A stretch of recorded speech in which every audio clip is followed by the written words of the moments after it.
So I'm here with Jake Quickenden. How are you? I'm good, thank you, mate. How are you? Good. Probably not as busy as you, though. I look like I'm ready for winter, don't I? This room ain't even that cold either, is it? So I don't know why I'm sat here like this. It's meant to be spring, typical British weather. Yeah. It feels like winter. Of course, it'll be cold up until December now. Exactly. Won't it? So who cares? So how are you? Because you're busy, because you've got, well, single after single after single. We were just talking about that. You've been churning them out. Yeah, so obviously Blindfold came out a couple of weeks ago, and I wanted to get another track out before the EP. Just to give people kind of a chance to listen to the songs, because I know people will more likely be intrigued by the EP if they like both the singles that I've released. So they're both quite different in the releases as well. And yeah, I think it's just good to be able to churn out music now, and it's my own stuff. Yeah, so exactly. Finally, I'm getting a little bit of recognition for writing, and people seem to really like it, so it's going really well. But that's the thing, isn't it? Because you've, of course, done TV, X Factor, I'm a Celebrity. A lot of people don't realise you do write your own stuff. I think it's good that you're obviously proving that now. Yeah, because of the X Factor, obviously, people don't really want to tune in and watch somebody sing their own song because they can't really get drawn into it. So it's more about covers on the X Factor, which was a shame because my kind of strength is singing my own stuff. I think when you're singing your own stuff, you always sound better. Which I should have really done. And of course, it's a few years since X Factor. Well, the first time you did X Factor, because you went back and did it 2 years on. Going for punishment. What I want to know is how does it feel to be, I mean, not only just in the public eye, obviously you're performing to millions of people on TV, but also the judges, because they're really scrutinising what you're doing. It must be quite difficult. Are you just built to have lots of confidence naturally? Or I don't know. I'm naturally quite confident, but I'm also very insecure as well. So I come across quite a confident person in myself. I'm happy in myself, but I don't take criticism too well. And by that, I mean, I always want to work on my flaws. So when I was getting criticised, like I kind of expected it every week after the first week because I thought the first week was one of my strongest weeks. But everyone on the show was so good. So they kind of need to criticise people because they can't just say that was amazing every week.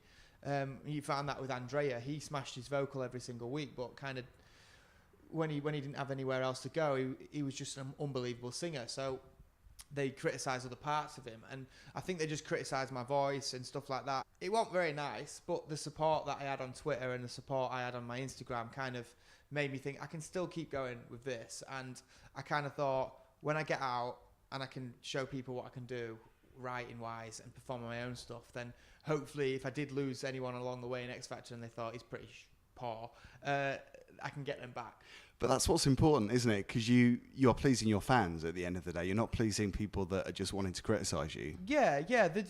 See, the judges were so nice backstage, everything like that. They're class, and it's their job to criticise. It's their job to get the best out of someone. And when I used to play footy, I always used to be better when my manager told me at half-time that I needed to improve, because then I had to go out there in the second half and show him something. So I didn't take the criticism as in they didn't believe in me. What I took it as is I can improve, and that's all I wanted to do. I said when I went on there that I was going to try and work the hardest because I knew I want the best vocalist, and I feel like I did work very hard.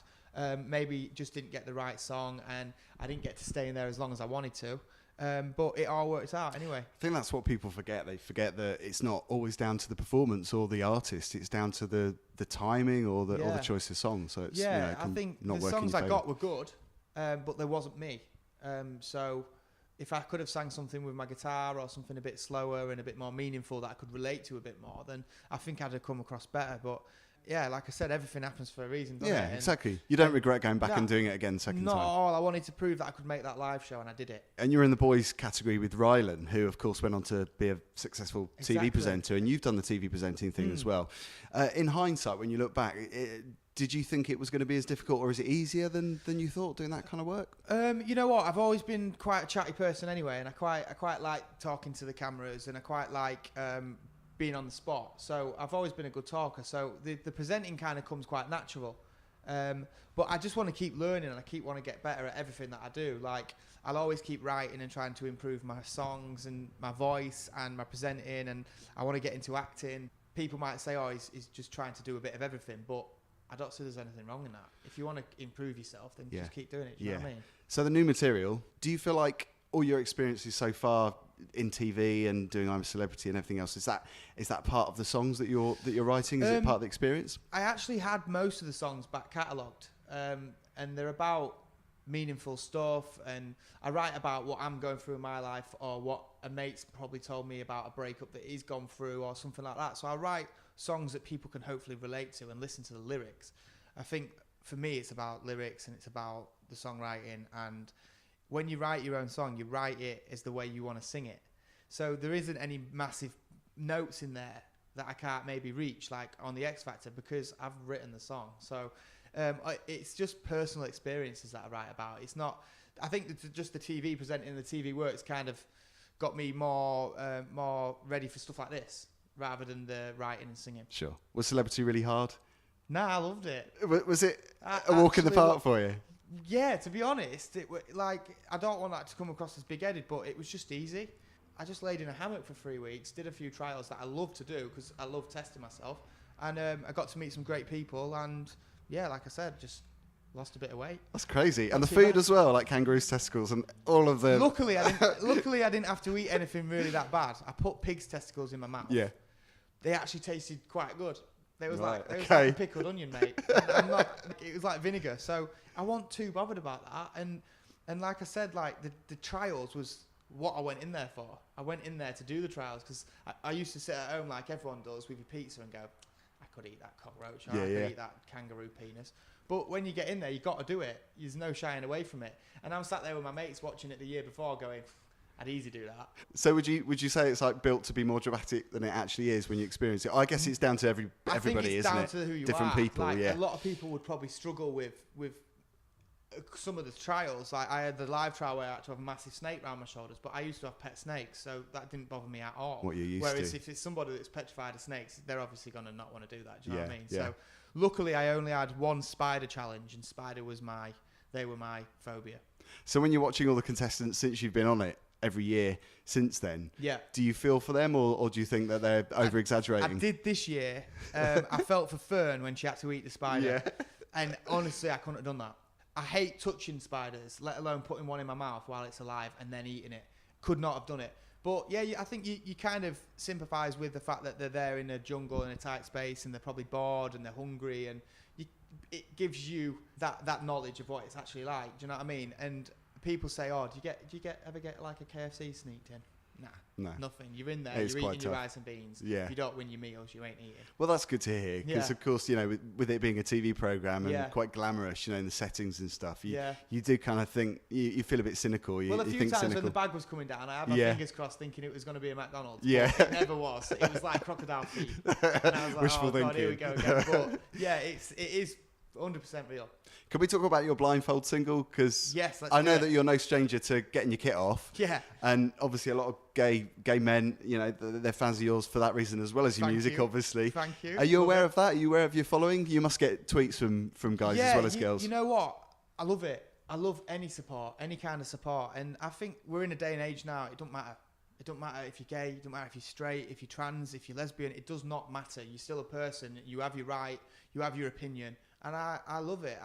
I've done Gay Times magazine and Attitude magazine, and why not? Do you know what I mean? Like the fact that they support me is just the icing on the cake. Do you know what I mean? Well, it's fantastic, because I think it's proving to a lot of straight men that have got an attitude with it and problems with it, that it's okay. And for someone in your position to do that. I've played football all my life, and I remember when I met Rylan, he maybe thought that me and him wouldn't have much in common because I'm quite a sporty lad, and it was the total opposite. I got on with him probably the best on that year, and it don't matter what you are. If you get on with someone, you get on with someone. I love the fact that you made a joke about you actually taking, because you were completely naked in that shot as well. Yeah, and it was freezing. And it was your Kim Kardashian kind of copy take, really. Mickey take of her doing it, or kind of supporting her, because I know a lot of people have given her a bit of a hard time about it. It's the same thing. Do you know what I mean? Kim Kardashian's got a great body. She's famous for being a good-looking girl, and I'm not being funny. She's so intelligent in how she's worked herself, and I won't mind being a pound behind her in the bank account. Do you know what I mean? And she gets stick for putting a picture of her body online, but at the end of the day, that's her skin. If she's happy with it, then why should somebody say it's not good enough, or she shouldn't be doing it? just do it. There are a lot of trolls out there. Yeah, there is. It's especially funny. on Twitter, because it's one-on-one, isn't it? Yeah. It's like direct contact. I think you with see a lot social of it. media, it gives people the chance to say exactly what they're thinking, and sometimes you don't want to hear it. And I argue back all the time with people, because I'm opinionated, but they've got a right to their opinion, but it's not always right, and they don't always have to say it. And I just did think, I'm going to do it. It's funny. Like, I'll put the blindfold over there and see you later. Well, it shows that you've got a sense of humour as well, and that you don't care what people think, and honestly, you've got confidence. I honestly don't. I don't care what they think. It's not very nice getting nasty tweets and stuff like that. But at the end of the day, that one nasty tweet is totally blown out of the water by the 100 nice tweets. Exactly. So it overrides it, doesn't it? Sometimes it's hard to take in all the nice ones, and you can't always reply to every single person.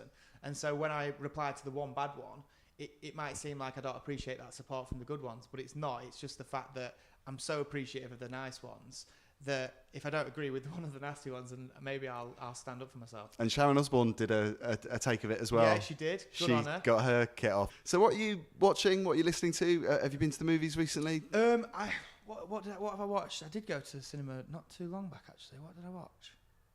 I went to watch The Revenant with Leo in. Awesome. And he got an Oscar so for glad it. He got an Oscar. Finally, yeah. He's just needed that, and he's needed that, and it's about time he got one. And to be honest, I haven't had time to watch that much TV at the minute. I do watch a lot of the Kardashians because my girlfriend does. Right. So I am up to date. I know more about the Kardashians than I know about my own life. I kind of keep away from the TV. I wake up in the morning, I put it on, I watch This Morning and the news and stuff like that. But most of the time, I'm out on the road trying to promote this single and this EP, and it's good. I thought that was going to be your answer because I know how busy you are. I mean, just checking your tweets as well. You're always doing something. But I wish you all the best with the single. Thank you very much. And what's to come in the next few weeks after that? Have you got like a planner where you know exactly what you're doing this year? I've got a diary and it's filling up, so that's amazing. Like I just think you need to keep pushing yourself, and you can't ever be happy with where you are. You've got to keep trying to raise it and keep raising it. And I'll take every little bit of work that I can get because I like to work hard. I used to be a really bad worker when I was doing something that I didn't like, but I love this, so I'm going to keep pushing myself. And then I've got my tour kicking off in September. So, yeah, it's looking really good. And hopefully a bit of a break in between then. Summer holiday. Yeah, maybe one summer holiday. Maybe I think I'm going away in November. Where would you go normally? Do you go to the same place? Or? I usually go to Ibiza. I love a bit of Ibiza. Party boy? Not so much anymore. I go to the quiet side. And I do go to like the beach parties and stuff like that, but quite often I'm just laid there, just sipping on one cocktail and just chilling out. Do you know what I mean? Yeah, sounds good.